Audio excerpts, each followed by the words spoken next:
Computer-generated chess problem 2979 by Chesthetica. There are quite a few pieces on the board.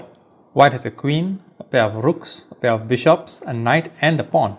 Black has a queen, a pair of rooks and a knight. So white is ahead in material. Now the knight on f7 is threatened, so maybe something that white could do is knight to d8 check, king captures pawn. Better to lose a pawn than a knight, isn't it?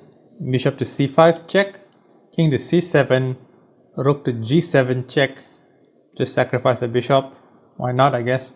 Rook to c7 check, sacrifice another rook. If king captures rook, queen to g7 check, rook to f7, queen captures rook. All black can do is keep intervening, queen captures queen, king to c8, then queen to b7 mate. Now here, if black decided not to capture the rook and instead played king to b8, well then bishop to a7 check.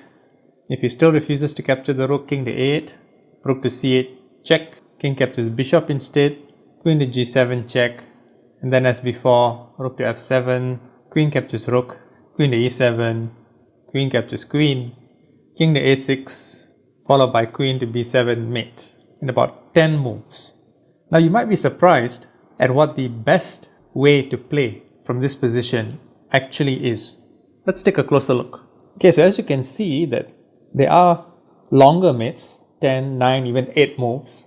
Rook to b5 is surprisingly an option, but it's not the best move. So let's focus on the best. King to a5. Now interestingly, this spares white from a discovered check should the knight on d4 move. So now there's no discovered check. If, for example, knight to c2, well then rook to c5 mates or even knight to d8 mates.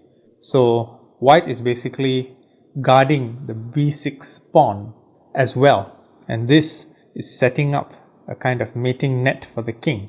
Even if rook to f5, rook to c5 check, rook captures, rook cross check, and because that square was X-ray defended by the other rook, rook captures c5 with mate. So black's best strategy here is to continue with queen to e1 check. And here, if king to a4, this would be a mistake because queen to d1 check, and now if king to a5, queen to a1 check, king to b4, queen to b1 check, king to a4, queen to d1 check, king to a5, queen to a1 check, perpetual check. So after queen to e1 check, king a6, and now if queen to a1 check, rook to a5, discovered check. If rook to e4, there's so many ways to mate, including knight to e5 or rook to c5. If rook to f3, same thing, even knight to d8 mates. What about knight to f3? Well, here knight to e5 doesn't work because the queen now can capture this knight, but knight to d8 mate still works, and even rook to c5 mate still works. So looking back at this original position, do you think you would have seen king to a5, or would you have gone down some other route? Chances are you would still have won this game, but not in the best way. And you certainly wouldn't have found the solution to this chess problem if you tried something else. Until next time.